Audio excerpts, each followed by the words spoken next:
के जरिए इस हफ्ते के लिए उनके किसी भी प्लान के बारे में कुछ भी नहीं सुना है। जैसा कि हम सभी जानते हैं, कभी भी कहीं भी हमें शायद उनका कोई अपडेट मिल सकता है। इस हफ्ते किसी वेबिनार में उन्हें देख सकते हैं। तो बस ध्यान बनाए रखें अपने बैक ऑफिस में, और जैसे ही हमें उस नजरिए से कुछ भी पता चलता है, हम आपको जरूर सूचित करेंगे। ठीक है? हमेशा की तरह मैं कुछ नया लाने की कोशिश करूंगा, और आज मेरे पास रीइन्वेंट है। तो मैं रीइन्वेंट शब्द का इस्तेमाल क्यों कर रहा हूं?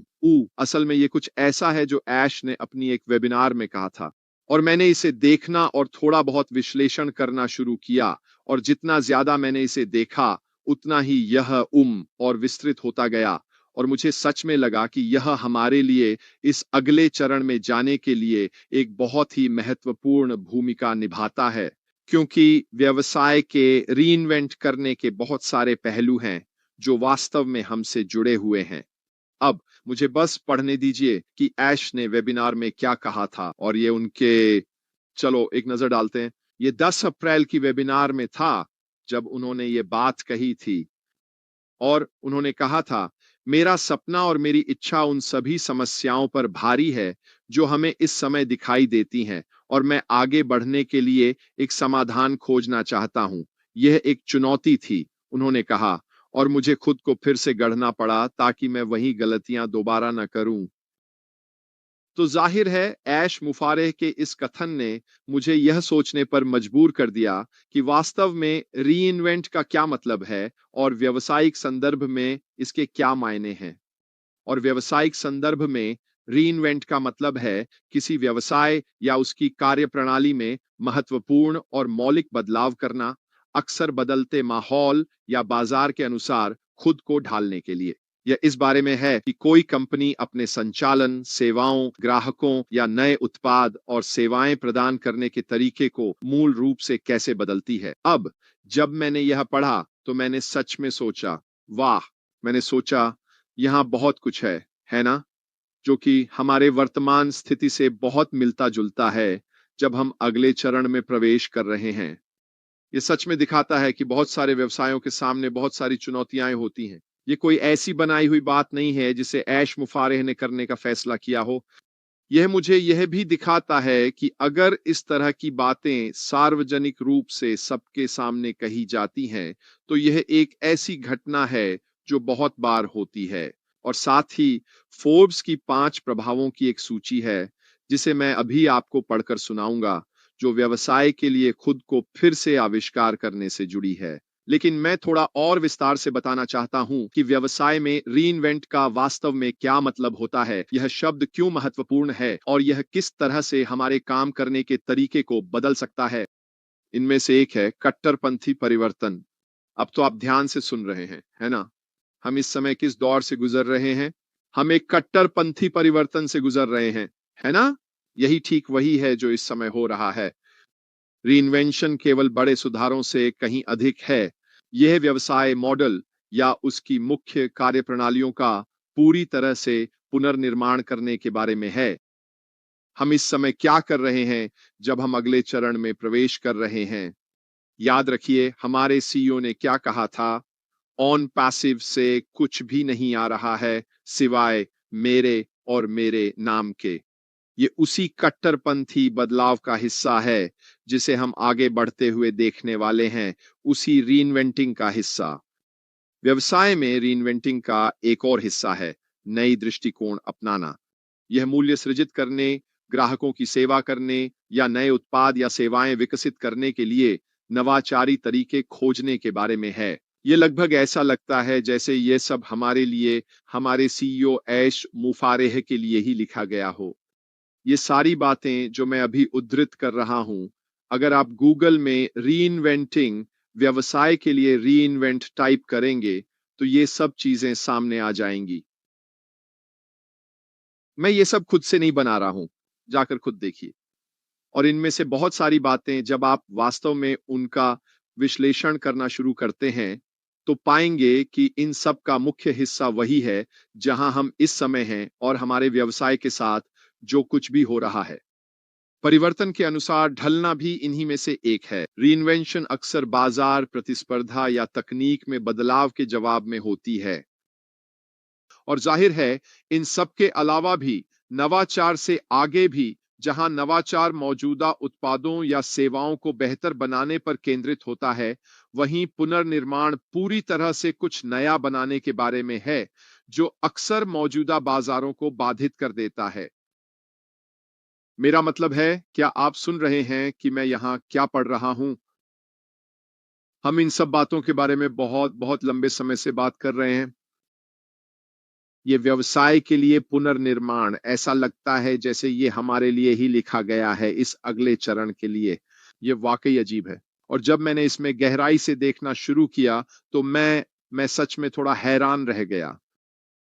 तो इसमें रीब्रांडिंग करना, कंपनी के मिशन को फिर से केंद्रित करना, नए बिजनेस मॉडल लागू करना, या यहां तक कि पूरी तरह से नया व्यवसाय शुरू करना भी शामिल हो सकता है। इनमें से हम कौन सा कर रहे हैं, अब मैं सोच रहा हूं। मूल रूप से व्यवसाय में पुनर्निर्माण का मतलब है बदलाव के लिए सक्रिय और रचनात्मक दृष्टिकोण अपनाना। सिर्फ समस्याओं पर प्रतिक्रिया देने या धीरे धीरे अनुकूलन करने के बजाय, यह नए तरीके खोजने के बारे में है जिससे आप मूल्य बना सकें और एक गतिशील बाजार में प्रतिस्पर्धी बने रह सकें। वाह! जो बातें मैंने अभी बताई हैं, वही वास्तव में इस समय हमारे व्यवसाय की स्थिति को दर्शाती हैं। हम वे सब कुछ कर रहे हैं जिनका मैंने अभी जिक्र किया। इन सभी चीजों का सम्मिलित रूप से यही कारण है कि हम खुद को आगे बढ़ाने के लिए पुनर्निर्मित कर रहे हैं।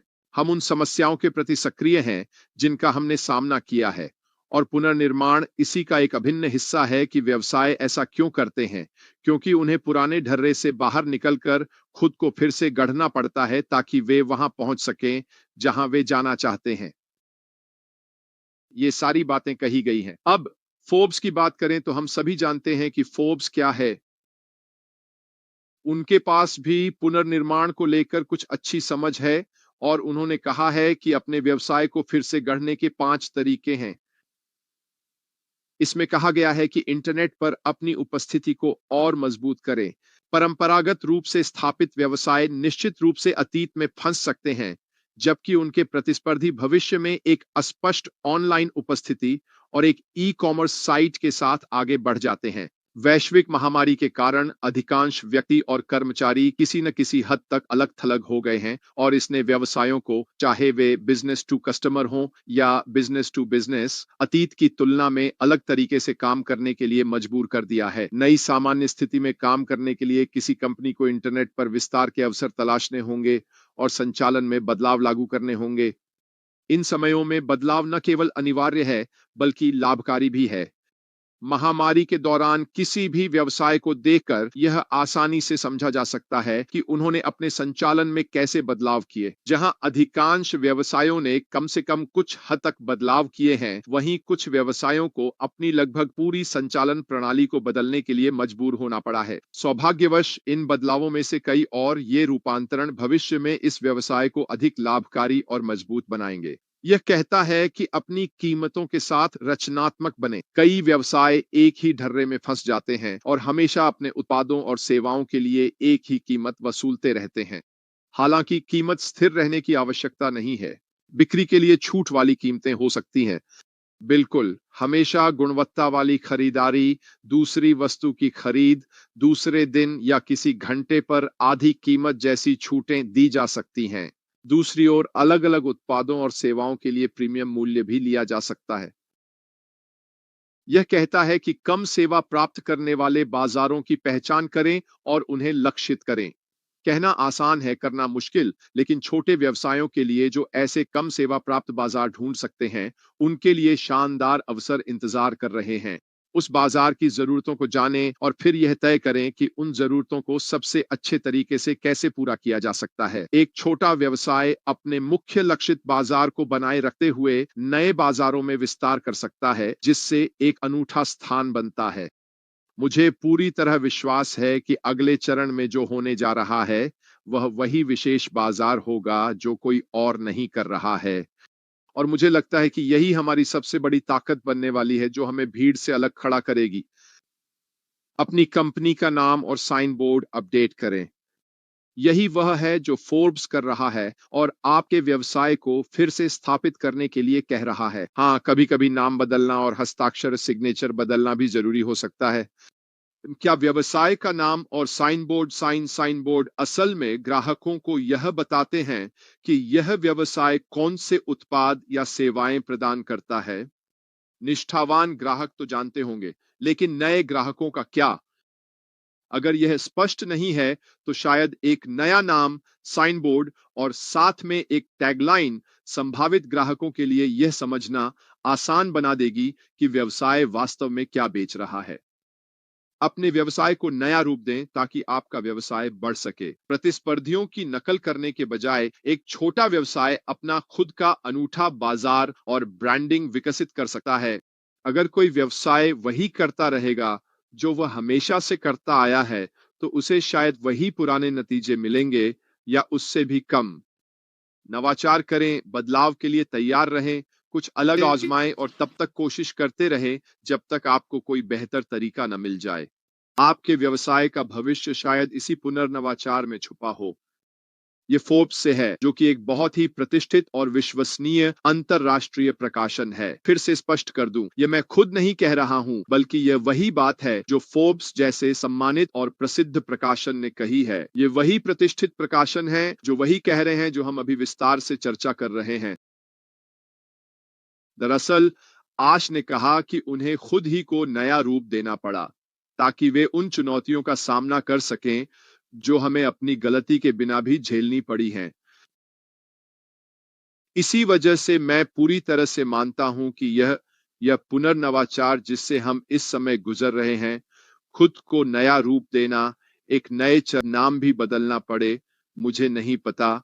हमें इंतजार करना होगा और देखना होगा, लेकिन इतना तो तय है कि यह बिल्कुल नया होगा। निश्चित रूप से यह देखना बहुत रोमांचक होगा कि हमारे सामने क्या आने वाला है। निश्चित रूप से यह ताजगी से भरा होगा। ये कुछ ऐसा होगा जो हमने पहले कभी नहीं देखा।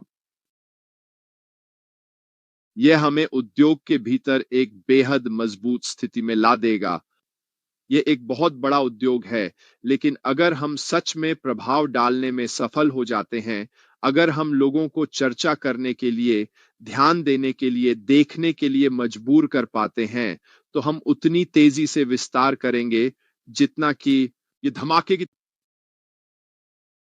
इसी वजह से मैं पूरी तरह से मानता हूं कि जो कुछ भी इस समय हो रहा है, हमारे सीईओ के माध्यम से, जिन्होंने दूरदर्शिता दिखाते हुए यह निर्णय लिया, आइए इस पर एक रेखा खींचते हैं। यह काम नहीं कर रहा है। दरअसल हम पीछे जा रहे हैं। इस सारी गड़बड़ी को सुलझाना हमारे व्यवसाय के लिए न तो सक्रिय है और न ही उत्पादक। आइए नए सिरे से शुरू करें, लेकिन ज्ञान और अनुभव के आधार से और आगे बढ़ें। लेकिन जो चीजें पहले से टूटी हुई थीं, उनके टुकड़े-टुकड़े साथ ले जाने के बजाय उन्होंने कहा, नहीं, इसे एकदम ताजा शुरू करते हैं, इसे बिल्कुल नया करते हैं, इसे ऐसे करते हैं कि जब हम शुरू करें तो इसका असर वाकई शानदार हो। इसी वजह से मैंने ये विषय चुना, क्योंकि जितना ज्यादा मैंने इसे देखा, उतना ही सब कुछ उसी ओर इशारा करता था जो हम अब भी कर रहे हैं। ये आपके सामने साफ-साफ लिखा है। जाकर खुद देखिए। ये सिर्फ रेड फर्न कुछ शब्द गढ़ नहीं रहा है, न ही मैं यह दिखाने की कोशिश कर रहा हूं कि हमारे सीईओ सही हैं। मैं इसमें जरा भी कुछ अपनी तरफ से नहीं जोड़ रहा हूं। गूगल में टाइप करें, व्यवसाय में या एक व्यवसाय के रूप में पुनर्नवाचार। इनमें से कोई भी शब्द डालें और आपको बिल्कुल वही परिणाम मिलेंगे। असल में लीजिए ये रहा। देखता हूं क्या मैं इसे चैट में डाल सकता हूं ताकि आप सब इसे देख सकें। मुझे नहीं पता कि मैं ये सीधे गूगल से कर सकता हूं या नहीं। उम व्यवसाय में पुनर्नवाचार का अर्थ, यही मैंने किया और